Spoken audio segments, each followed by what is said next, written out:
My name is Dr. Cynthia Chambless. It is an honor for me to have the opportunity to speak to you about my topic, the education gap, acquiring but not achieving. So often when I've had the opportunity to listen to presenters, I always wonder, who are they? And what compels them to speak the way they do?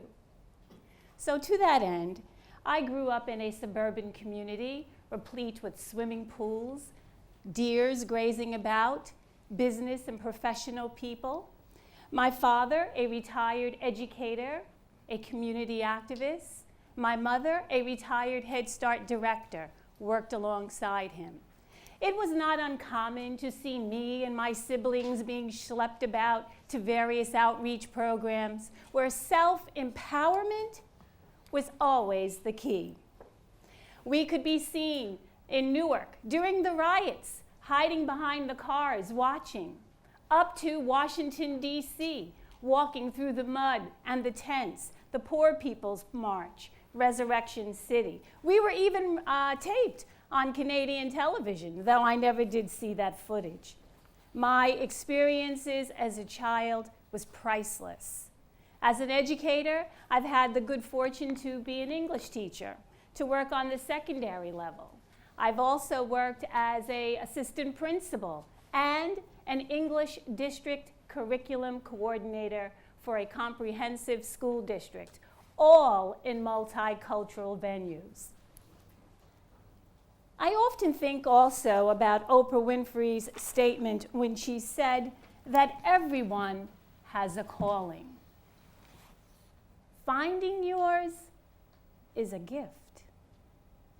I believe my calling is in the field of education and community action. My title, The Education Gap, Acquiring but Not Achieving. The American Dream. Society says if you want a piece of the American dream, you need to get a good college education. So parents work to ensure that they get their students into college. Many students take out loans, parents take out second mortgages, and some people are even fortunate enough to obtain financial assistance, all with the dreams and the aspirations of getting a seat in college. I call that acquiring. And then too, of course, the next goal is to complete that process and get the degree, the diploma, graduation. I call that achieving. But something very disturbing happens through that process. Very alarming, and that is the education gap. I call that the education gap. And what is the education gap? The education gap is due to the fact that many of our students, unfortunately, enter college but do not know how to write well. Now, don't get me wrong. Our students know how to text. They know how to tweet better than all of us. But when I say writing well, I mean that they have a command of the subject-verb agreement. They understand punctuation. They understand deductive, inductive reasoning because we can see it in the essays that they construct. When they do not have that, college becomes problematic. The US government put out a report with respect to how our students do in our two-year public community colleges. And they say that there's an 80% failure rate. It normally takes our kids about 3 years to get through. And then they also did a study with regard to our four-year public colleges. And they say that 43% of our students have a failure rate that do not get through. And it takes them about 6 years to get through the process. All of this refers to the education gap. Our constructivist, Leo Vygotsky, articulated that when students know how to write well, they demonstrate a higher level of thinking. Even Michelle Obama, our First Lady, has articulated that She has a new initiative. She wants to ensure that our middle income and our low income students get a seat into college. I think this is wonderful. I think it's powerful. But I caution, if our students have not developed the skills to write well, their experience in college becomes problematic, and they too may fall into the gap. So let's take a walk back in history. Let's say about circa 1954. Just prior to circa 1954, our students were learning how to diagram sentences, and they had a strong handle on the fundamentals of writing well. I know this because my father writes very well. But a sea change took place during that time, and I want to share with you 3 policies. The first one, the students entered the public schools, our school systems, and they were placed in classes, and some of these students did not develop the skills to write well. So naturally, when they left the schools and they went out into the career world, to develop their careers, they could only have those jobs that did not require them to write well. But mind you, during that same time, 20% of our students were learning to write well, and they were very fortunate, and they could go out and get the jobs that demanded that they write well. Let's move on to our second policy, practice, and procedure. Reading. Reading was implemented, and it was embraced, and it felt good and comfortable, and we encouraged that and promoted that. But unfortunately, something else happened. Writing well took a back seat. Some people say that there are social, political, and economic reasons why this took place. Then we move to our third policy, process writing.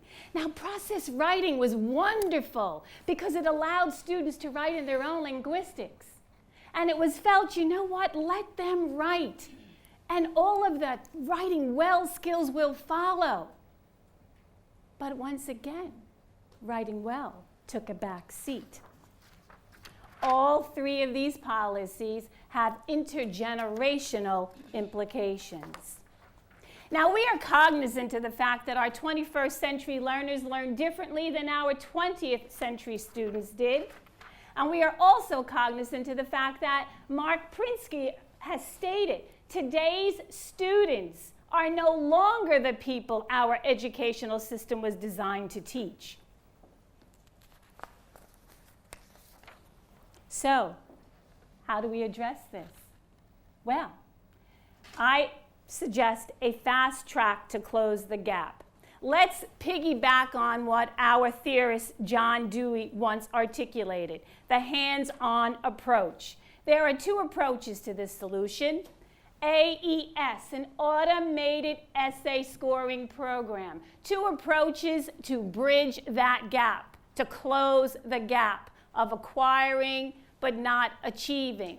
John Dewey, the 2 approaches that I'm speaking of, the automated essay scoring program, is a technological tool that scores and allows students to write. There's writing prompts for the students. The students can submit papers within seconds, and the program corrects and identifies punctuation, grammar, focus, meaning. The students are able to write as many times as they like.